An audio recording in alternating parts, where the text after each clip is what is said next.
In China, the very thing the authorities feared most is beginning to happen. People are losing faith in their banks. Thousands of depositors across the country can't withdraw money from their accounts. ATMs are down. Online services are displaying errors, and branch employees are saying only one thing: maintenance. But people are no longer convinced.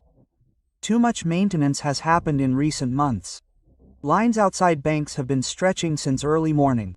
Elderly women with documents in hand, young men who have come to withdraw their family savings. People stand there, hoping that today everything will work again. But inside the buildings, everything is empty. Employees have disappeared, signs have been taken down, windows are boarded up. In some places, they've even removed their logos, as if the bank itself was hiding from its own clients. At first, it seemed like a localized glitch, a couple of provincial banks, some kind of liquidity problem. But now the situation is spreading across the country, like a crack in a pane of glass. Region after region, depositor after depositor, everyone is facing the same thing. The system is preventing them from withdrawing their money. Internet censorship is doing everything it can to conceal the scale of the situation. Videos of angry people are deleted within minutes, WeChat posts are blocked, and search engines return the standard phrase, "No data matching your search."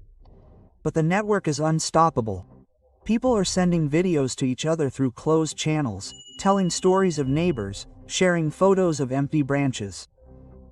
All of this adds up to a picture that is far more terrifying than officials admit. Rare leaks reveal that depositors' money was used to finance loans to construction companies associated with major developers already on the brink of bankruptcy.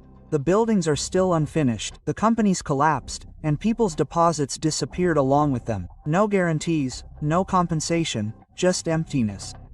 And silence from above. Beijing talks about temporary measures, about the digital transformation of the banking system, but in reality, it all looks like a desperate attempt to buy time. The government refuses to acknowledge that hundreds of small and medium-sized banks are effectively insolvent, that the deposits of millions of Chinese were used to prop up a real estate bubble that has now burst. People have begun gathering outside the regional offices of the People's Bank of China, demanding meetings with officials. Some protesters are being arrested on the spot. Some are holding signs that read, "Give us back our money, we're not criminals." And these words are becoming increasingly vocal, because this isn't about politics or ideology. It's about survival. For many rural residents, a local bank account is the only way to save. Now they find themselves unable to withdraw, transfer, or buy anything. Everything is blocked. Meanwhile, the government is promoting the digital yuan, a new form of money that can be completely controlled. Coincidence? Doubtful. Economists abroad are already calling what's happening a hidden banking panic. This isn't about collapsed towers or a stock market crash. This is a silence under which trust is crumbling. The main thing that holds any financial system together is that if people stop believing they can withdraw their savings, no amount of digitalization will save them. Today, the Chinese economy appears stable on the surface. The reports are attractive, the numbers are smooth, but beneath the surface, everything is different. Local authorities are plugging holes in their budgets using citizens' deposits. Developers are hiding debts, banks are stopping payments, and statistics are being meticulously cleaned. This isn't a crisis, it's a breakdown of trust disguised as modernization. And the most alarming thing is that all this is happening in a country where the government controls every transaction, every yuan. How could billions disappear? Where are the reports? Who authorized unsecured loans? There are no answers. There is only fear. But China has a history of how a tiny spark has become a flame of change. And if today thousands of ordinary depositors begin to realize that the system has betrayed them, then no amount of censorship will help. Not digital yuan, not cameras, not blocking. Because when money disappears, so does, most importantly, faith in stability. The authorities' reaction was predictable. Hush it up, redirect attention, create the illusion of control. State television channels aired short reports with smiling managers assuring citizens that all their funds were safe. But amid this optimism, arrests continued for those attempting to withdraw their money. Paradoxically, it's not the banks that are accountable to the public. The depositors themselves are. The police issued a statement combating financial speculation and false rumors. And anyone who posts videos of queues at ATMs online risks being accused of spreading panic. In some provinces, special groups have already been created to patrol social media and delete any information about account freezes. There's silence on the streets, and the internet is a filtered version of the truth. Meanwhile, Western media are raising the alarm. Reuters, Bloomberg, the Financial Times, everyone is reporting the same thing. A banking crisis is brewing in China, but the authorities are dismissing it as hostile insinuations and a media attack on the country's stability. Rhetoric replaces investigation, and patriotic slogans replace transparency. Beijing insists that the people must trust the party, and that temporary difficulties are the price of transitioning to a new digital era. This phrase is now repeated in every news report like a mantra. They say things will get better soon, they just need to wait, but people are tired of waiting. They see prices rising, wages falling, and the deposits they've saved for years remaining frozen. Some depositors have tried to band together and file class action lawsuits against banks, but court after court has rejected them, citing lack of jurisdiction or insufficient evidence. One thing is clear: the law only works when it's told to from above. And the order from above is to prevent panic. In one video, miraculously not deleted, a middle-aged man stands in front of a closed bank and says, "We're not asking for gifts, we just want to get ours." Quote, "Why, in a country where everything is under control, can no one explain where our money is?" His words went viral. Millions of views in a day, and a day later the video disappeared, and the man himself was rumored to have been detained.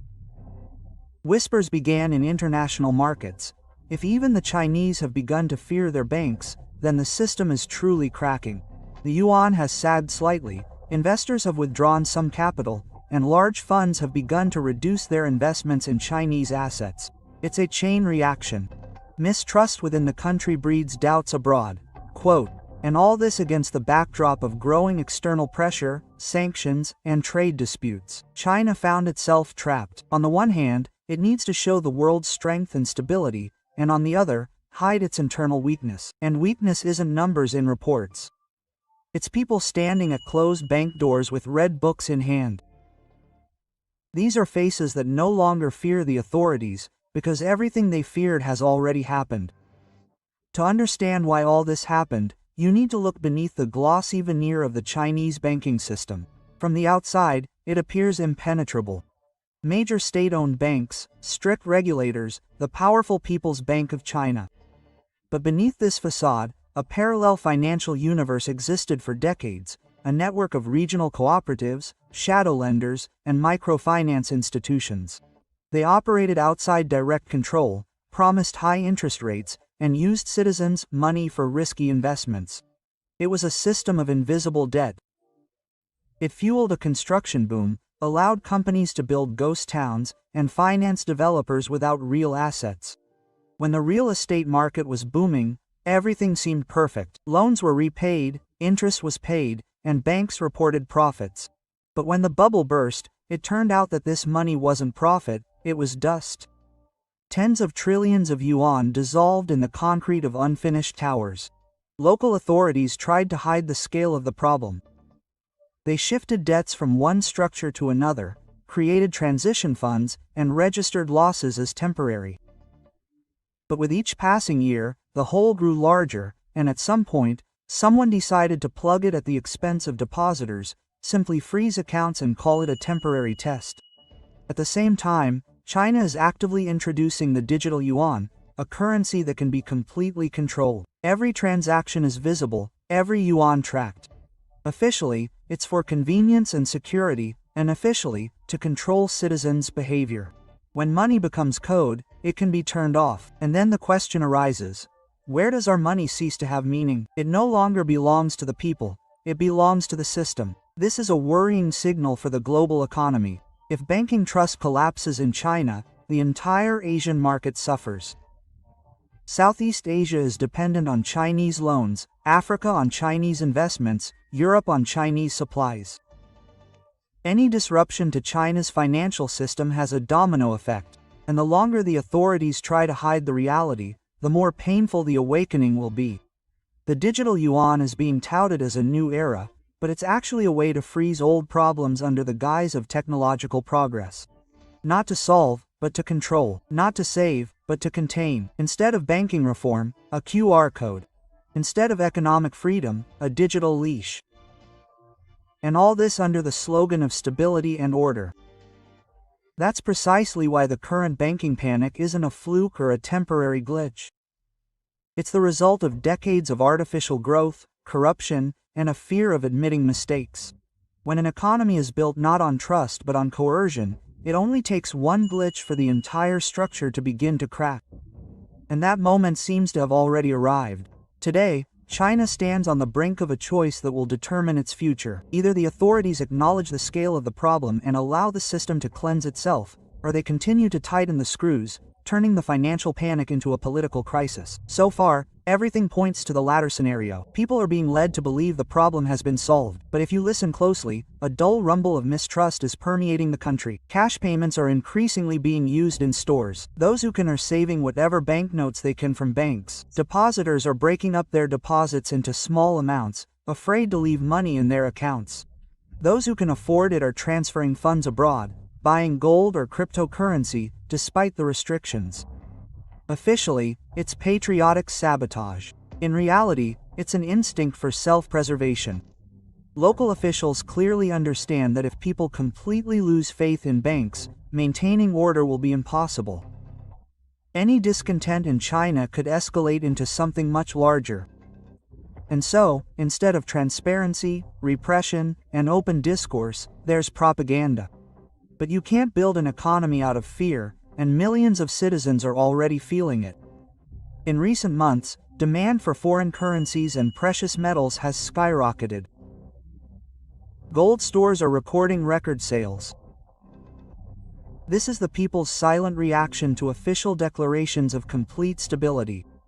When people don't believe words, they vote with their wallets. Global analysts are also reluctant to believe the pretty reports. International funds are cutting back on investments, and rating agencies are preparing to revise their ratings of Chinese banks. The question is increasingly being raised in the currency market. Will China become a new Greece, only 10 times larger? So far, this is just a whisper, but history shows that it is precisely from a whisper that a storm begins. And yet, the main blow is not financial, but psychological. China has spent decades building the image of an unshakable system where everything is under control. And now millions of citizens see that this control does not save, but stifles. And when faith disappears, no ideology can replace it. The digital yuan may be a tool of oversight, but it will not create trust. And without trust, an economy is just numbers on a screen.